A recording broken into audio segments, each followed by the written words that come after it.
Esta es una nueva edición de Aquí y Ahora, podcast auspiciado por PAG Law, especialistas en Venture Capital de América Latina.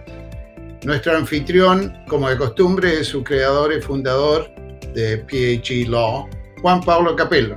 Y nuestro invitado especial es Petar Ostojic.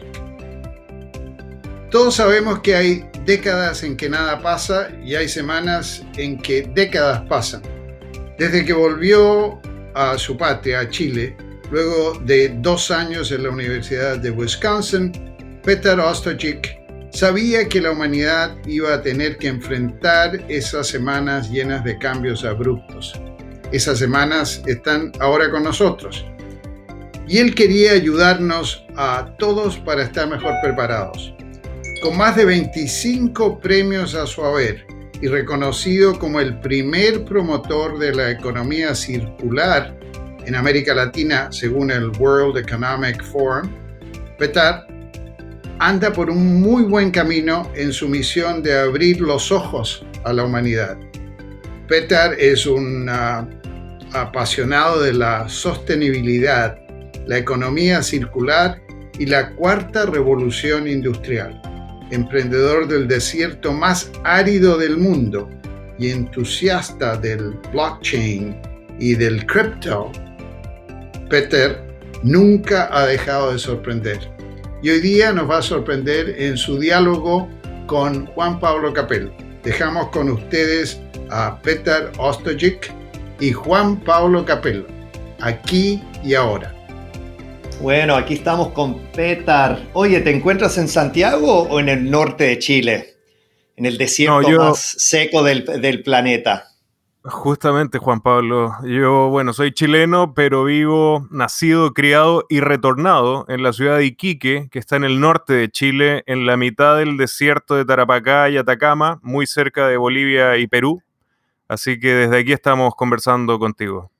Ah, fantástico. Oye, me da muchísimo gusto tenerte en el podcast del día de hoy porque la verdad me parece que son demasiados pocos la gente en el ecosistema de tecnología e innovación en la región que de verdad están pensando en grande y enfocados en la gran jugada. Y yo la verdad te vengo siguiendo un poco desde lejos, pero siguiendo a lo largo de los últimos par de años, porque me encanta tu visión de esto de la economía circular y de la cuarta revolución industrial. ¿Por qué no nos explicas dos cosas? Uno, de qué se trata esta manera de pensar y por qué te parece tan relevante. Entiendo que cuando volviste de los Estados Unidos, de la Universidad de Wisconsin, o sea, ahí como se te hizo ese switch. Y cuando volviste a Chile, la verdad, ha sido una de las luces trayendo estos conceptos hacia América Latina. Exactamente, Juan Pablo. Mira, la economía circular es un nuevo modelo económico que busca reemplazar el actual modelo lineal que está basado en lo que todos conocemos en hacer, usar y desechar. Que estos valiosos recursos y productos, una vez utilizados, terminan en la basura. Lo que nosotros proponemos desde la economía circular es mantener en valor durante el mayor tiempo posible estos materiales que entendemos como escasos y valiosos, con el fin no solamente de hacer un uso mucho más eficiente de estos recursos, como también de la energía, del agua, reducir la huella de carbono, sino que al mismo tiempo, y yo creo que esto hace mucho más sentido en el contexto que estamos viviendo actualmente en América Latina de una crisis social y ahora a nivel global la crisis del COVID-19, lo que busca es no solamente generar un crecimiento económico sostenible, que por lo demás lo es. Nosotros decimos abiertamente que la economía circular es una gran oportunidad de negocio y en eso queda muy claro nuestro mindset de emprendedor, pero al mismo tiempo nos permite crear empleos de calidad y combatir el cambio climático. Por lo tanto, con la economía circular logramos este triple beneficio económico, social y medioambiental. Y al mismo tiempo, si me permites, entendemos que para aterrizar la economía circular necesitamos de industria 4.0, necesitamos de transformación digital, necesitamos de lo que se denomina como cuarta revolución industrial. y entendemos que la cuarta revolución industrial y la economía circular son dos caras de la misma moneda.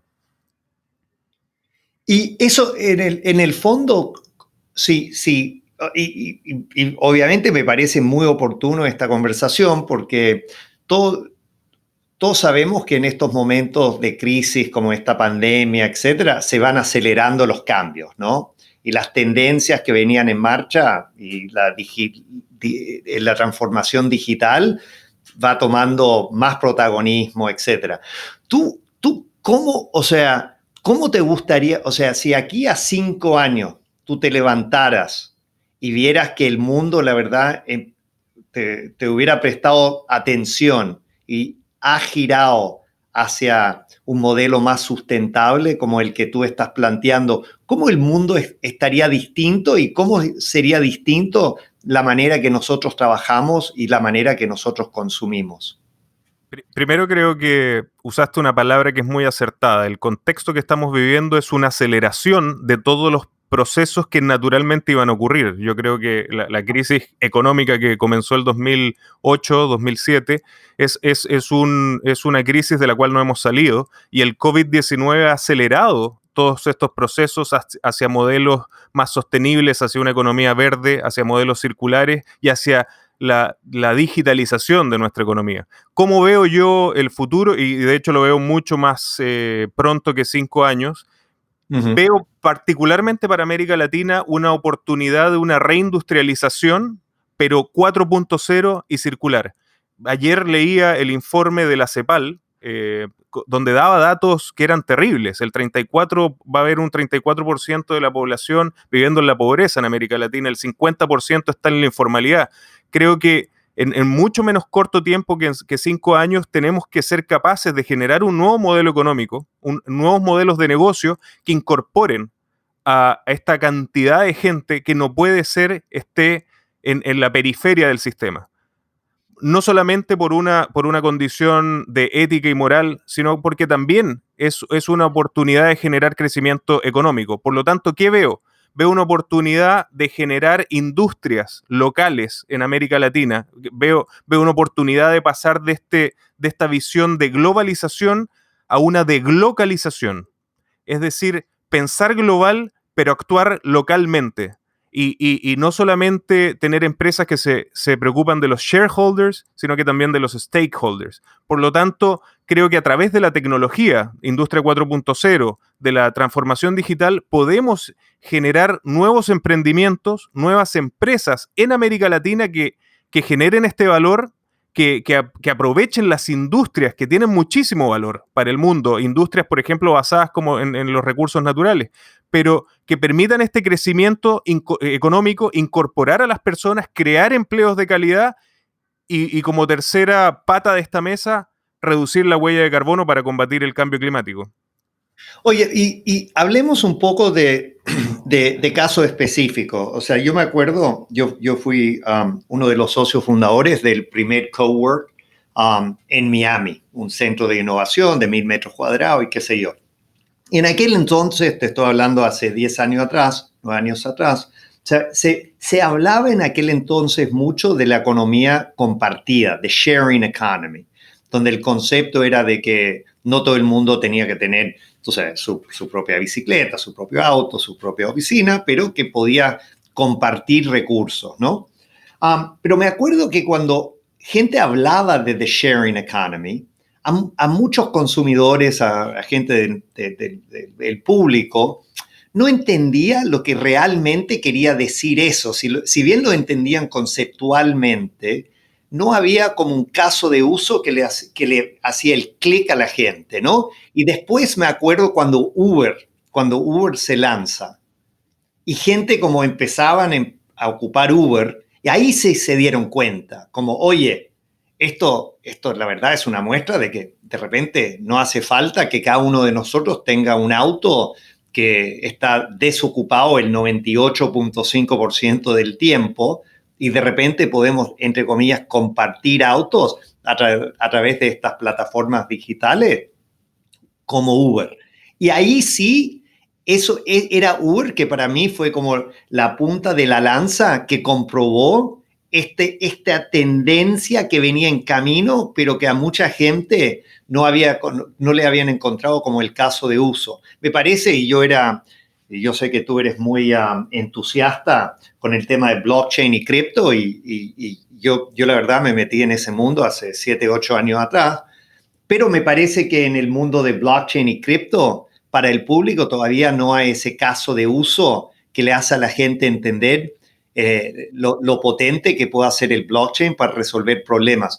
En este mundo de la economía circular y la transformación digital y la revolución industrial 4.0, ¿hay algunas compañías que tú puedes decir, mira esta compañía, mira esto como un ejemplo de cómo la economía debería girar hacia lo que están haciendo esta gente? Absolutamente, y de hecho con el tema de sharing economy tocas un tema que está bien sensible también en el nuevo contexto que estamos viviendo mundialmente, porque creo que está siendo golpeado de una manera muy importante por el tema de la salud, de la higiene, pero yo como emprendedor siempre veo el vaso medio lleno y creo que es una oportunidad de cómo vamos a seguir empujando el sharing economy, pero colocando o garantizando la higiene, la seguridad en un mundo donde las pandemias van a ser cada vez más permanentes, donde el tema higiénico va a ser una de las variables importantes a considerar. Por lo tanto, es un desafío, pero también una oportunidad. Y respondiendo a la segunda parte de tu pregunta, creo que la tecnología, como dije, la industria 4.0 es la otra cara de la misma moneda de la economía circular, es la tecnología que habilita los modelos circulares, el Internet of Things, el Big Data, la inteligencia artificial y particularmente blockchain. Veo en blockchain una oportunidad tremenda para finalmente garantizar lo que creo ha sido la panacea que todos los emprendedores y todos los modelos económicos han ido buscando, que es garantizar la trazabilidad de ciertos productos y recursos. Y cuando hablamos de tecnología y un modelo circular que busca mantener en valor durante el mayor tiempo posible los recursos, blockchain es como es un zapato a la medida, porque permite el generar a través de la cadena de bloques no solamente la trazabilidad, sino que data muy importante como mano de obra, precio, huella de carbono, huella de agua, huella de materiales, etcétera. Te genera el ADN de este producto y te permite después ver durante todo el ciclo de vida en qué se ocupó este material, esta energía, esta mano de obra. Por lo tanto, es una oportunidad de negocio tremenda. Lo hemos visto en aplicaciones desde recursos naturales o desde comida. Por ejemplo, aquí en Chile, la industria salmonera, que te garantiza la trazabilidad desde que el pez está en el mar hasta que llega a tu mesa. Y lo hemos visto también en otras grandes empresas tecnológicas y manufactureras. Empresas que me pedías nombrar, mira, el tema de economía circular con industria 4.0 y trazabilidad con blockchain lo hemos visto desde empresas como Apple, Google, Amazon, Philips, Caterpillar, Coca-Cola, hasta empresas latinoamericanas como Neptuno Pumps en nuestro caso, o Triciclos en Chile, Converplast también, que son empresas latinoamericanas. Por lo tanto, estamos en un punto de inflexión, Juan Pablo. Estamos a puertas de una época dorada. Sí, no, en eso yo también comparto tu mismo optimismo. Ahí quiero hablar un poco más del blockchain, pero quiero, volver al caso de Uber, porque yo creo que es un caso que todos los que nos están acompañando el día de hoy conocen muy bien. Por ejemplo, Uber obviamente por temas de salud, etcétera, está muy golpeado y me parece que van a tener que de alguna manera cambiar su modelo de negocio. Pero no nos podemos olvidar de que estamos próximamente a empezar a tener autos que manejan solos, ¿no? O sea, todo el tema, y Uber venía hace varios años apostando fuertísimo en los autos que puedan manejar de una manera autónoma. Y hasta en los Estados Unidos, en algunas ciudades como Phoenix, tienen flotas de 100 o 200 autos que operan de esa manera. O sea, eso es un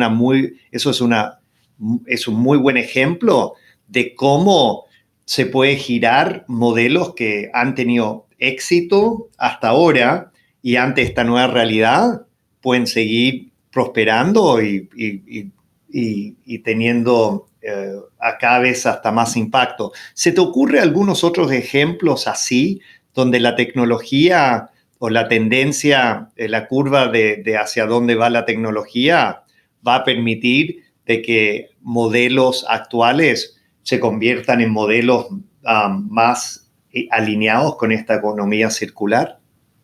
Absolutamente, creo que, y hay una frase que me gusta mucho, que muchas veces el futuro está en el mismo pasado, y eso ha sido lo interesante de la economía circular, que no es rocket science tampoco, Juan Pablo, es volver al sentido común que yo creo que durante un par de décadas la perdimos, entendiendo que era posible un crecimiento infinito en un planeta finito.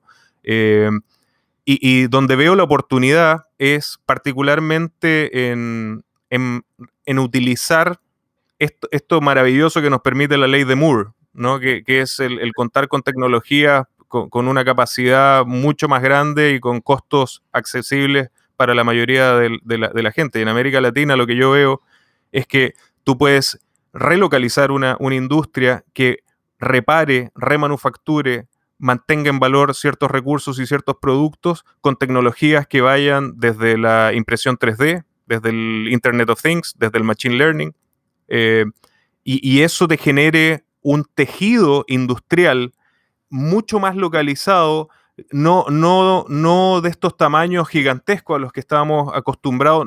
Y yo creo que esa va a ser la gracia del nuevo modelo económico que vamos a vivir, que ya no va a ser centralizado, sino que va a ser absolutamente distribuido, facilitado por el Internet, y no solamente desde la producción y desde la tecnología. Yo creo que vamos a pasar desde una Internet de la información a una Internet energética, donde cada uno de nosotros va a poder ser un generador de energía. De hecho, ya lo somos.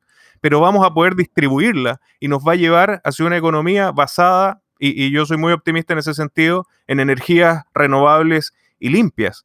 Por lo tanto, la unión entre la tecnología, entre lo digital, pero esto es una frase que a mí me gusta mucho decirle a Juan Pablo. Creo que el emprendedor del futuro va a ser el que sea capaz de unir los átomos y los bits. Eso para mí es, en una frase muy corta, la definición de cuarta revolución industrial. Es cómo unimos el mundo físico con el mundo virtual. Por lo tanto, el modelo de la uberización lo encuentro muy interesante, y de hecho, el Product as a Service es uno de los modelos base de la economía circular. Por lo tanto, por eso soy tan optimista en lo que viene para el emprendimiento.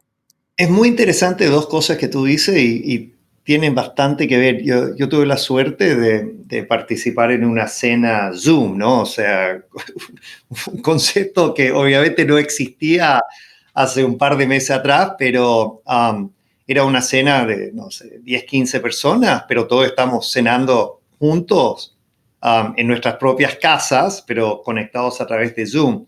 Y participó Eric Schmidt, el primer gerente general de Google, en el llamado, y él hizo dos comentarios muy en línea con lo que tú dices. Alguien estaba hablando un poco acerca claro, y hablando más como del ser humano, ¿no?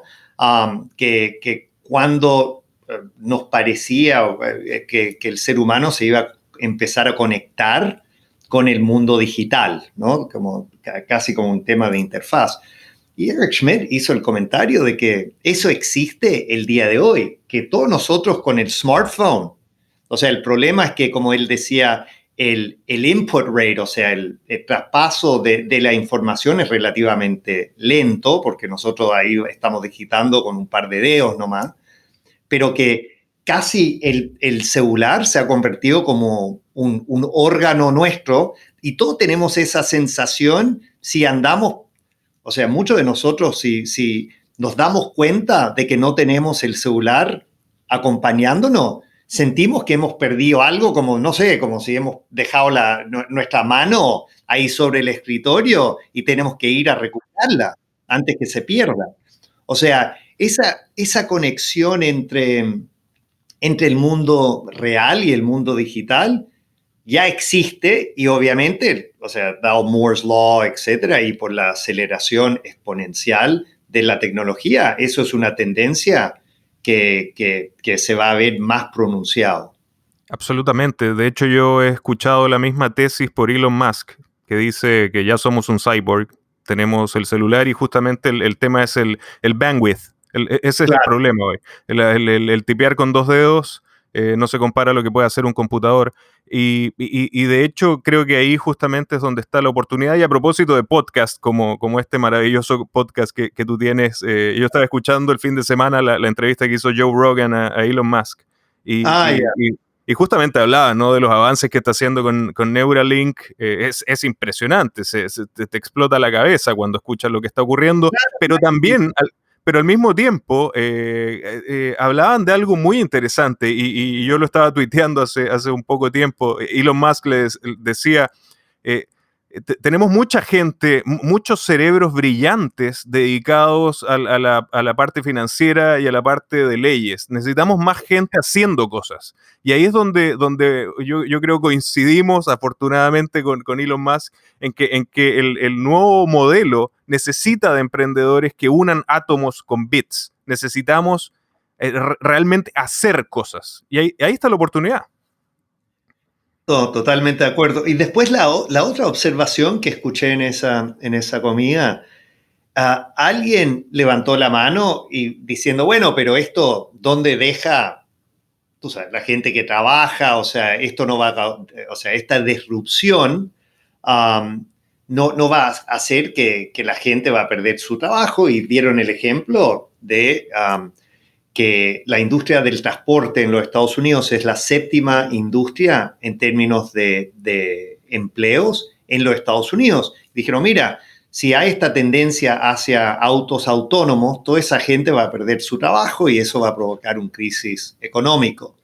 Y ahí Eric Schmidt hizo el punto que la verdad, el nivel de desempleo, o sea, hemos tenido, no sé, 20 y tantos años desde que el Internet se hizo algo relevante en la vida de la mayoría de nosotros.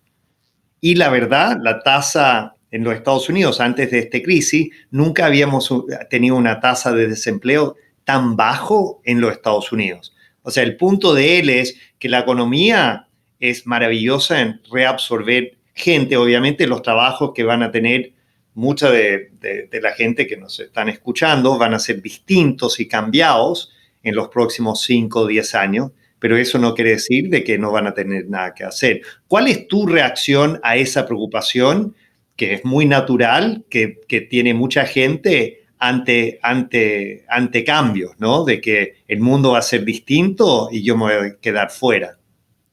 Sí, es un tema que ha estado presente a lo largo de la historia. De hecho, siempre yo le recomiendo a los emprendedores no solamente estudiar historia, porque generalmente muchas de las cosas que estamos viviendo ya han ocurrido en el pasado, obviamente con distintas variables. También literatura universal, creo que te ahorra bastante aprendizaje y malos ratos que puedes pasar, especialmente con Shakespeare. Y este es un tema que a mí me toca tratar muchísimo, sobre la destrucción de empleos, particularmente de la cuarta revolución industrial. Y como te decía, desde cuando haces un análisis histórico, desde la primera, segunda, tercera revolución industrial, han sido los mismos temores. Claro. Y de hecho, cuando le sumas el cambio, la transición de una energía basada en combustibles fósiles hacia una basada en energías limpias, también existe este temor. Afortunadamente existen muchísimos estudios y además yo tengo el convencimiento de que este nuevo modelo que planteamos, si bien destruye empleos, eso es lógico, así como en todas las revoluciones industriales ya no existían los choferes de carretas con caballos y no existen los telégrafos, se destruyen puestos de trabajo, pero solamente por nombrar un reporte que es muy recomendable de leer, realizado por la Universidad de Stanford y California y Berkeley, de Impacts of Green New Deal Energy Plans and Grid Stability. No solamente, que después te lo puedo pasar, no solamente a través de la transición hacia energías limpias, o sea generando nueva infraestructura, ahorraríamos un 57% en energía, sino que crearíamos 28,6 millones de nuevos empleos por sobre los que se destruyen. Por lo tanto, yo y cuando hacemos un análisis, por ejemplo, esto para aterrizarlo en el caso latinoamericano, solamente si analizas el reciclaje, en Europa tú tienes un promedio de reciclaje del 45% y se espera llegar con el plan de economía circular a un 65-70%. En América Latina el promedio es entre 9 y 10%. ¿Te imaginas la cantidad de empleo que puedes generar si solamente tu objetivo es llegar de 10 a 60%? La cantidad de empleo, crecimiento económico, solamente hablando de reciclaje, y la economía circular es mucho más que reciclaje. Por lo tanto, creo que para nosotros, particularmente para nuestra región, veo muchos más beneficios que problemas en términos de creación de empleo, sobre todo en una región donde, como te decía antes, con la data de CEPAL, tienes un 50% de la población en la informalidad. Claro. No, mira, una razón que me encanta hablar contigo es que me parece tú tienes el norte que le hace falta tener a muchos de los emprendedores. O sea, yo la verdad hace 6, 7 años atrás empecé a realmente enfocarme mucho más en la misión, el porqué detrás de los emprendimientos en los cuales yo me estaba metiendo. Y francamente, no por un tema tan altruístico, pero la verdad porque me di cuenta que la realidad es que el 70, 80, el 90% de los proyectos, si de verdad estás tratando de hacer algo innovador, van a fracasar. Y a veces van a fracasar no porque la idea no era buena o porque la gestión no era buena, pero porque uno era demasiado pionero y el mercado no estaba listo para lo que uno venía haciendo, ¿no? Y si lo único que yo buscaba era un retorno económico, ganar plata, iba a estar decepcionado. Y yo decía, qué feo, qué pérdida de tiempo si el 70, 80, 90% de lo que vengo haciendo es, o sea, no logra el resultado que estoy buscando. Y ahí como, no sé, un buen día se me hizo el clic de que, claro, tengo que tener un mejor, tengo que estar buscando algo mejor que solamente ganar plata, ¿no? Y por eso yo he empezado a apoyar proyectos y crear compañías que tienen un fin social más allá de un fin económico. O sea, te doy un ejemplo. Ideame, que fue el primer sitio de financiamiento colectivo en la región. Yo lo monté con un par de amigos basados en la Argentina y 9 años después Ideame sigue operando. Obviamente en estos momentos de pandemia, gente empieza, o sea, lo que yo vengo escuchando de muchos emprendedores es gente empieza a pensar un poco más allá del día a día y todo este tema del por qué, misión, empieza a tomar más importancia. ¿Tú has visto esa tendencia y esto también va en línea con este concepto de la economía circular? Sí, absolutamente. Creo que el triple beneficio se ha entendido incluso en grandes corporaciones, por ejemplo, como en el caso de América Latina, como la minería, han entendido que no existen empresas exitosas en territorios fracasados. Por lo tanto, tu visión tiene que ser holística. La cosmovisión en la que desarrollas un emprendimiento tiene que ser acorde al mundo extremadamente complejo en el que estamos viviendo, donde existen asimetrías tremendas, gran incertidumbre, escenarios de cisnes negros tremendos o probabilidades de cisnes negros tremendos. Por lo tanto, tienes que tratar de tener la mayor cantidad de variables controladas, y eso es mucho más simple incorporando este triple beneficio económico, social y ambiental dentro del territorio o de la industria que te estás desarrollando, que solamente verlo unidimensionalmente económicamente. Y ahí creo que llegamos a un tema, Juan Pablo, que es muy importante, que este nuevo modelo económico requiere un nuevo tipo de emprendedor, requiere un nuevo mindset, un emprendedor renacentista en la práctica, que entienda de la condición humana, que entienda de tecnología, que entienda de ciencia y que entienda que uno tiene que impactar al territorio para que su emprendimiento o su industria sea sostenible en el tiempo. Uno no puede desentenderse del impacto ambiental que produce ni del impacto social. Y ahí justamente es donde está la oportunidad, y particularmente en nuestra región, en América Latina, donde está, a mi entender, está todo por hacer.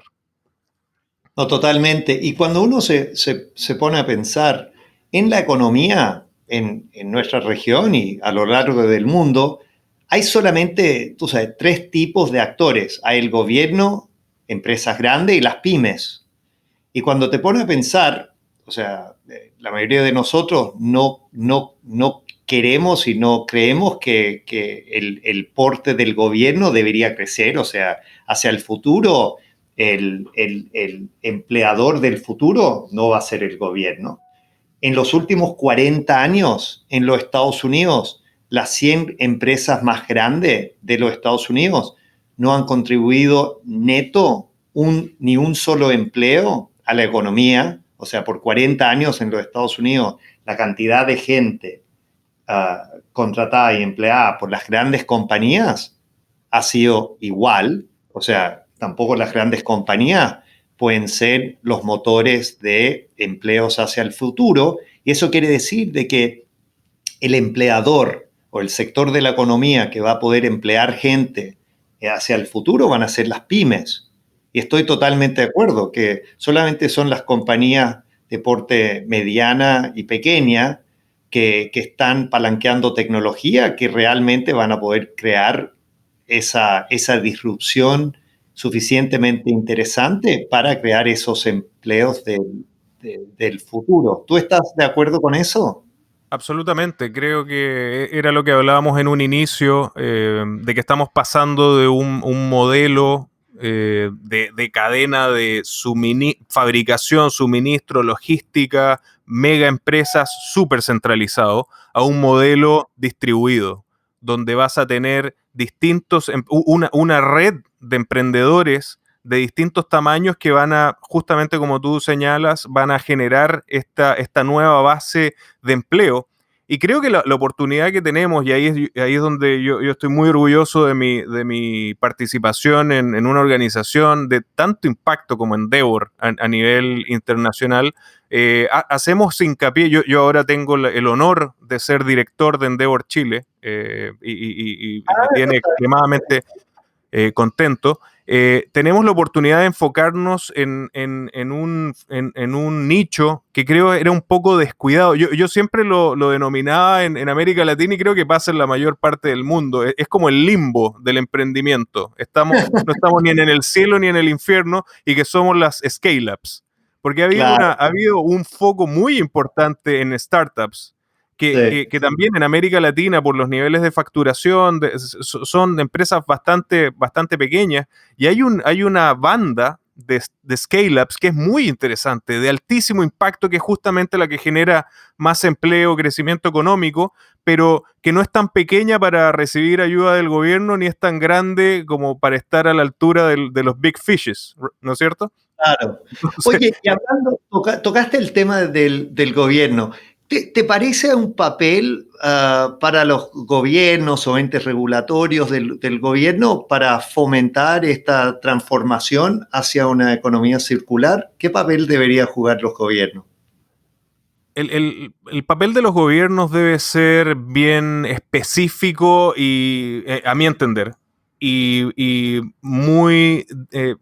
muy puntual en ciertos periodos. Creo que los gobiernos, como estamos viendo hoy en momentos de crisis, son un apoyo importante, y creo que en en estos momentos de cambio de paradigma, donde realmente se está transitando hacia nuevos modelos, creo que pueden jugar un rol importante. Por ejemplo, el gobierno de Suecia, para promover la economía circular, lo que hizo es que los productos que son remanufacturados y reparados, les eliminó el IVA, Ah, el impuesto. Entonces eso en una primera instancia germinal incentiva de cierta forma, pero creo que debe ser muy acotado. En ese sentido yo también comparto esta filosofía respecto de emprendimientos sociales. Yo creo que el emprendedor debe generar modelos de negocio que sean sostenibles en el tiempo como deber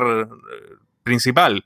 Pero el gobierno puede jugar un rol fundamental, pero es una ventana de tiempo. Creo que hoy, por ejemplo, es una generalmente en crisis o generalmente en el punto de inflexión hacia otro cambio de paradigma. y, y, y tú tocaste, o sea, nosotros en Patagon fuimos, tú sabes, muy afortunados de ser seleccionados en el, no sé, segundo panel de selección de Endeavor hace 21 años, hace como 20, 21 años, ¿no?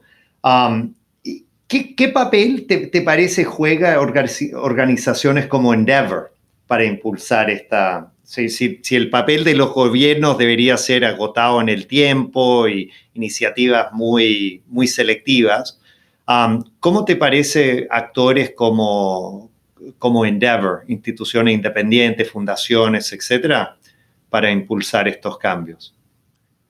Creo que, como tú decías antes, las empresas grandes, centralizadas, están cumpliendo su ciclo. En regiones como esta y en otras partes del mundo se le ha dado, yo creo, por bastante tiempo este empuje a startups y estoy convencido de que el momento requiere de empresas que denominamos scale-ups. Y en ese sentido, Endeavor para mí es una de las organizaciones que, que mejor cumple el rol de seleccionar a los emprendedores de alto impacto. Y por ejemplo, en Chile, y sé Sí. que en otros países estamos cumpliendo ese rol de acercar, porque en un minuto estuvimos, yo creo las scale-ups estábamos un poco autoflagelantes, ¿no? Queríamos Sí. que nos vieran, pero no nos mostrábamos, entonces era una realidad un poco esquizofrénica. Entonces hoy llegamos a un análisis de la realidad donde realmente vimos que jugábamos un rol fundamental y era importante acercarnos a los tomadores de decisiones. Oye, Y en ese ejercicio hemos visto una respuesta tremenda, porque vimos que los tomadores de decisiones desconocían absolutamente el impacto de este tamaño de empresas. claro, y un tema, yo vengo hablando con Qualcomm Ventures, con Intel Capital, con Cemex Ventures, con Guaira, o sea, muchos de estos actores en el mundo de corporate venture capital. Un tema y esto, imagínate, yo estoy metido en este mundo y esta estadística me sorprendió, que en los últimos par de años, a nivel mundial, 25% del venture capital, del capital de riesgo que se ha sido invertido por corporativos. Yo creo porque los corporativos se están dando cuenta de que es muy difícil para que ellos vayan innovando, ¿no? Y hasta esta situación un poco perversa que nos pasó, por ejemplo, en el caso de Patagon, donde cuando fuimos adquiridos por el Santander, que en muchas de estas grandes corporaciones, cuando hay demasiada innovación, es casi como los anticuerpos van y destruyen esa innovación, no porque son malos, pero porque se dan cuenta de que esa innovación puede ser disruptiva y a todo el mundo tema la disrupción cuando tienen algo para perder. ¿Qué papel, o sea, cómo te parece a través de Corporate Venture Capital o otra iniciativa que se puede empezar a hacer más empate entre las multinacionales y particularmente en América Latina los grupos económicos y este mundo de innovación y disrupción? Bueno, creo que el venture capital, los family offices, que aquí juegan un rol fundamental, o que son protagonistas, tienen mucho que decir, porque como tú señalabas, la tendencia ha sido que grandes corporaciones fagocitan emprendimientos, ya sea en una primera etapa. Yo creo que fue bien claro que era para sacarlos del mercado, pero ahora ha sido como una estrategia de generar nuevos emprendimientos, también respondiendo a las nuevas exigencias de los ciudadanos y de los consumidores. Creo que existen dos líneas. Una es esta que te señalaba, Venture Capital, Family Offices, que lo que sí creo que deben tomar muchísimo o generar una cultura mucho más de riesgo, que se ha visto que no es tal en América Latina. Y otra, yo tengo mucha confianza en los mismos emprendedores, con la democratización del acceso a tecnología. Nosotros mismos lo hemos experimentado en nuestros emprendimientos, donde es bastante posible y factible el generar emprendimientos de alto impacto, sin la participación de Venture Capital. Claro, son condiciones bien especiales, pero por ejemplo ahí es donde Endeavor, organizaciones como Endeavor han jugado un rol fundamental en apoyar, en connecting the dots. Porque también uno tiene que verlo culturalmente en distintas sociedades. Hay sociedades que son mucho más cerradas, y cuesta llegar a las personas que te pueden ayudar a dar ese salto cualitativo. Y ahí es donde de nuevo juega un rol fundamental organizaciones como la nuestra, como Endeavor. Sí, porque te digo, o sea, obviamente hay algunos ejemplos. Por ejemplo, el Grupo Santo Domingo en Colombia ha estado metido impulsando proyectos de aceleración, incubadoras desde hace tiempo. Pero a mí lo que sí me llama la atención es que en América Latina tiene, sí, estos corporativos, Cemex, Telefónica, etcétera, que sí vienen impulsando fuertemente este diálogo entre los corporativos y este mundo más disruptivo de los startups. Pero la verdad, los grupos económicos, a pesar de su poder adquisitivo, en general, they've sat it out, o sea, no han tenido un papel muy activo. Sí, me parece que, como tú bien dices, hay organizaciones como Endeavor que van creando ese diálogo, pero la verdad yo no veo cómo el tecno latino va a prosperar sin que los grupos económicos no le prestan atención y no tomen un papel más activo. No sé lo que opinas. Así es.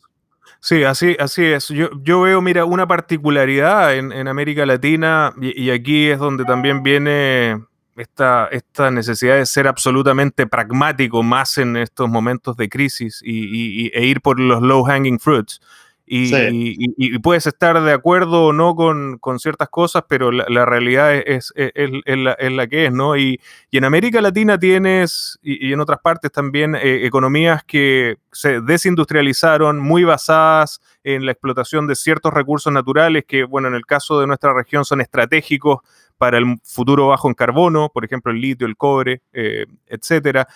Prácticamente monoexportadoras muchas economías. Y yo creo que en una primera etapa estas grandes industrias, por ejemplo, en el caso de Chile, minería, agricultura, forestal, son un motor importante para cumplir ese rol.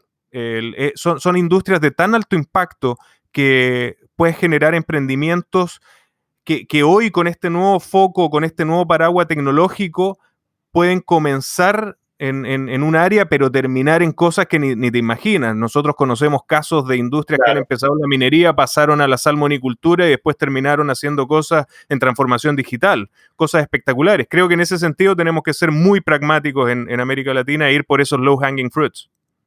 Oye, Peter, me ha dado tanto gusto charlar contigo y de verdad, cuando yo te empecé a prestar atención y seguir hace unos años atrás, yo decía, gracias a Dios que este tipo exista y gracias a Dios que se está enfocando en mejorar el ecosistema de tecnología e innovación para el bien de todos en América Latina. O sea, la verdad, todos nosotros que somos hinchas del tecno latino, tenemos una gran deuda contigo. Oye, quiero concluir con una última pregunta. ¿Qué mensaje le quieres pasar a los hinchas del tecno latino aquí ahora para que mantengan el optimismo y la fortaleza en estos momentos difíciles.